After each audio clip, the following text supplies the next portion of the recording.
The difficulty for rural men to find brides has become a major concern for their parents. This is considered unfilial in rural areas. In recent years, such unfilial incidents have become increasingly common. 现在农村35岁以上的男的找个 Nowadays, 媳妇儿 it's really 其 tough 实 for 不 rural 容易。men over 35 to 农 find a 村呢 wife. 没有，有 Seriously, 房子没有， do they have 有楼 savings? 有车没 No. 有， Do they have a 没有， house? 那你去这 No. 10万单 Do they have a 现在不好找， car? 没办法。 No. Without 近 these 几年你 things, 自己 they're 看看， basically 过 screwed. 年结婚的又有几 Finding a 个？ wife is 以 just 前过 impossible. 年结婚的婚车 Look at 一 the 大 past 堆， few 年 years. 前年后的， How many people 现 get 在根本 married 看 during 不 the 到 new 婚 year? 车。 There 怎么 used to 现 be 在为 several 了结 wedding 婚有 cars 内 during 地 the 婚一样？ celebrations, 反正现在在 before 农 and 村 after the 结 new 婚的结 year. 婚是一 Now it 件不 seems 可 like you 回 don't 答 see 的， wedding cars at 彩 all. 礼钱 Why is this happening? Another emotional blogger on the internet offers a different answer. Has anyone noticed that the number of bachelors in rural areas has become overwhelming? It's really sad. Men from ordinary rural families basically can't get a wife anymore. The bride price in rural areas is so high that average families can't afford it. Having a car, a house, and savings are just the basics now. Girls' mindset have changed, and with more men than women, girls have become more realistic. Even rural girls don't want to marry back into rural areas anymore. For rural boys, if they don't have a stable financial background, it's very hard to find a wife. The blogger believes that besides the high cost of marriage, it's mainly because city girls do not marry into rural areas. While many rural girls move away, this is related to women's natural tendency to seek better prospects, generally aiming higher. As it becomes increasingly difficult to find a spouse, some rural bachelors have turned their attention to foreign women. Recently, many foreign female bloggers have accused Chinese male netizens of collective sexual harassment. A Russian woman said her social media was bombarded by dozens of Chinese men, but she wasn't the worst off. Reportedly, her friend was harassed by hundreds of Chinese men who openly said, "Come to China, I'll marry you." These accusations reveal the diverse and often inappropriate methods Chinese male netizens use in their pickup attempts. Some specifically search online for pretty foreign girls and send inappropriate private messages one by one. After being rejected, they switch languages and persist with their shameless approach. They even translate sappy messages into English and copy paste them in foreign girls' comment sections, fearing they might not understand. Some even flood into other countries' official live broadcast. While foreign female hosts sincerely introduce their local specialties, these men scrutinize their looks and make lewd comments.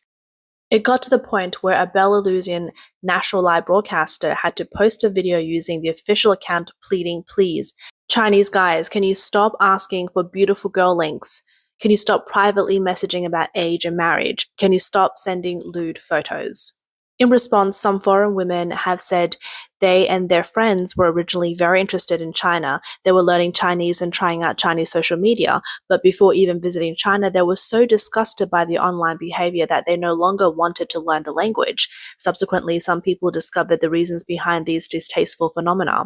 Recently, the China Rural Research Institute at Central China Normal University released a report on the difficulties faced by older rural men in finding spouses.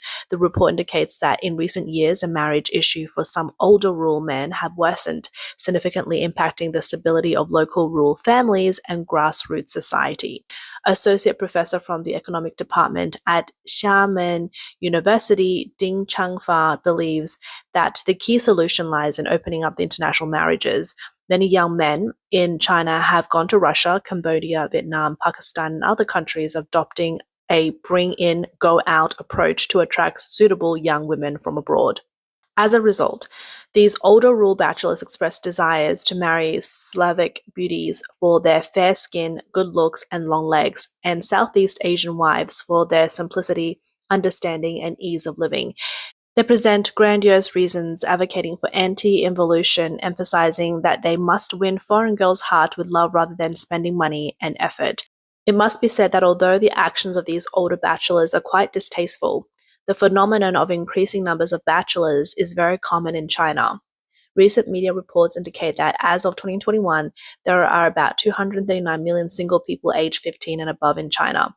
A professor at the School of Economics at Nankai University and vice president of the China Population Association, Yuan Xing, pointed out that the lack of suitable marriage age women for millions of men is an established fact, with over 30 million men unable to find a Chinese wife.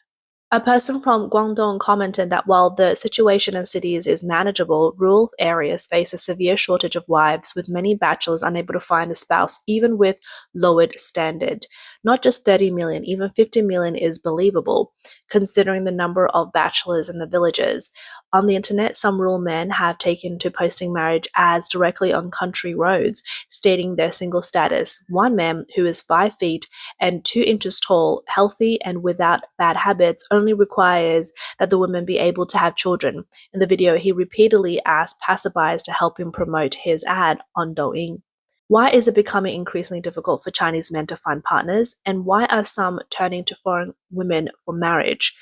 Experts believe that a significant reason for the difficulty young men face in finding spouses was the previous long-standing one-child policy, which has led to a severe gender imbalance. According to statistics from China's Ministry of Civil Affairs, the number of marriage registrations nationwide in the first quarter of this year fell below the 2 million mark, with only 1.97 million registrations. It is a decrease of 178,000 compared to the same period last year, a drop of 8.3%.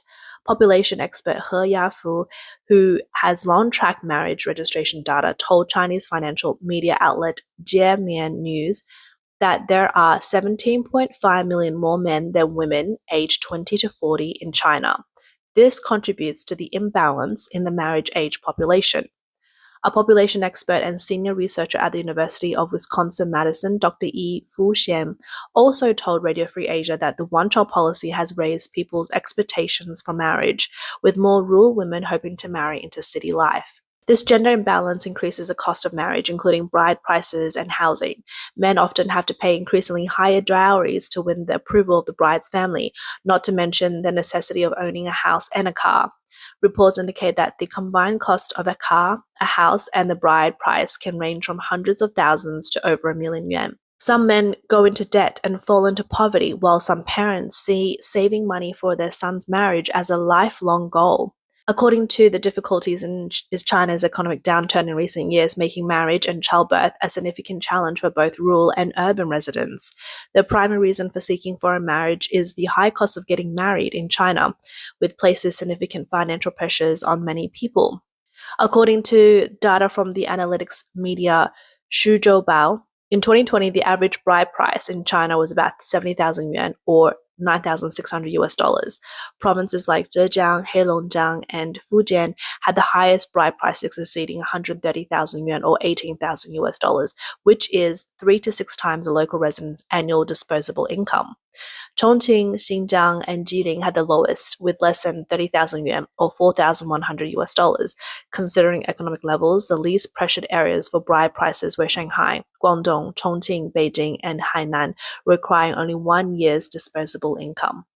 A 30-year-old programmer from Tianjin, Peter Wang, is now living in the US.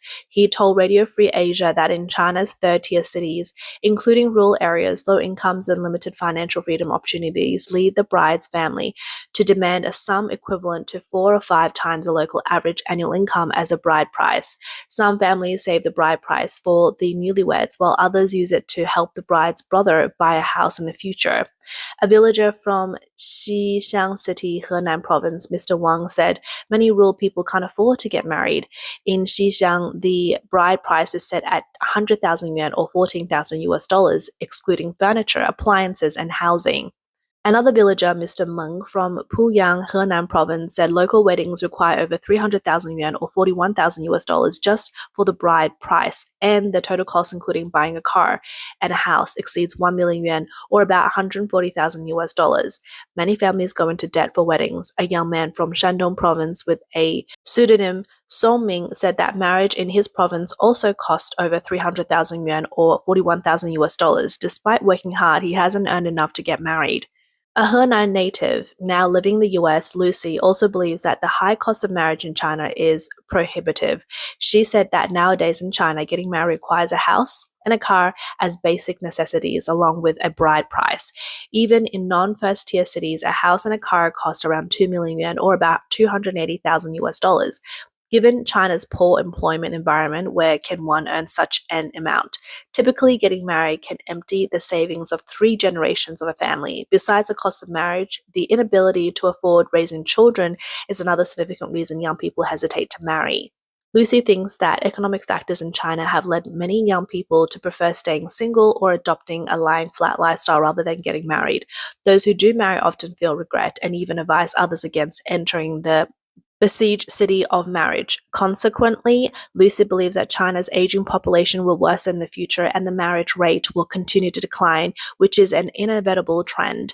Alongside rising marriage costs, China's youth unemployment rate remains high.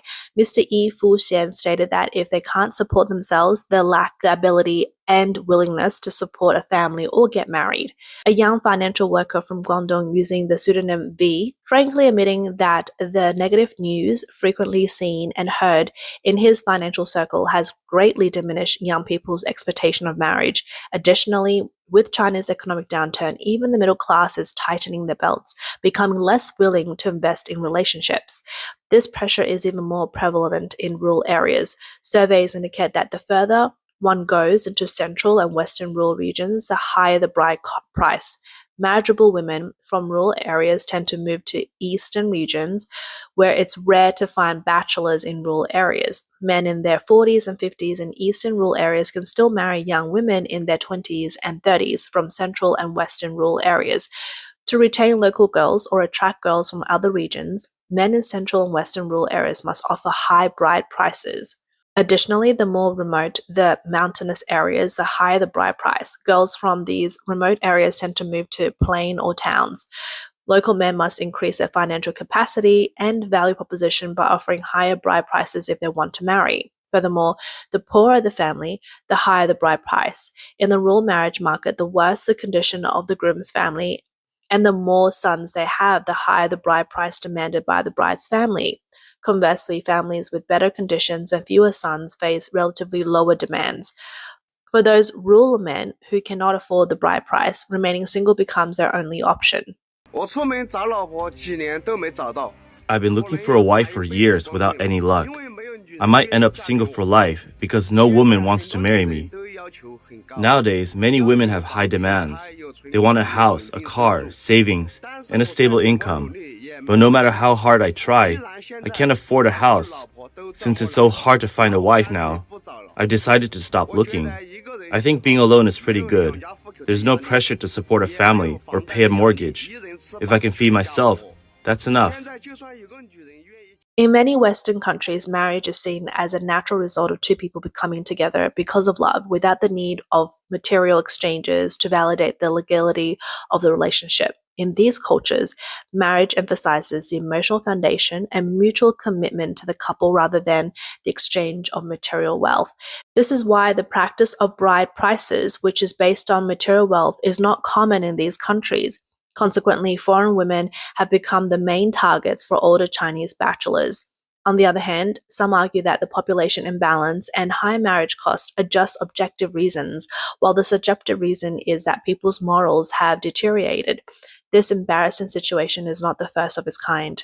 2 years ago, amidst the chaos of the Russian-Ukraine war, countless displaced civilians were scattered everywhere.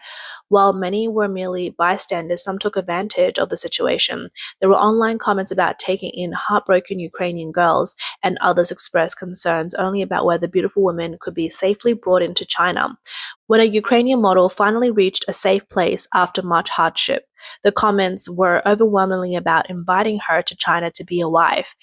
These disgraceful remarks, translated and spread to many countries at the time, fueled strong anti-China sentiments among some Ukrainians, putting Chinese residents and students in Ukraine at risk. This incident sparked widespread condemnation.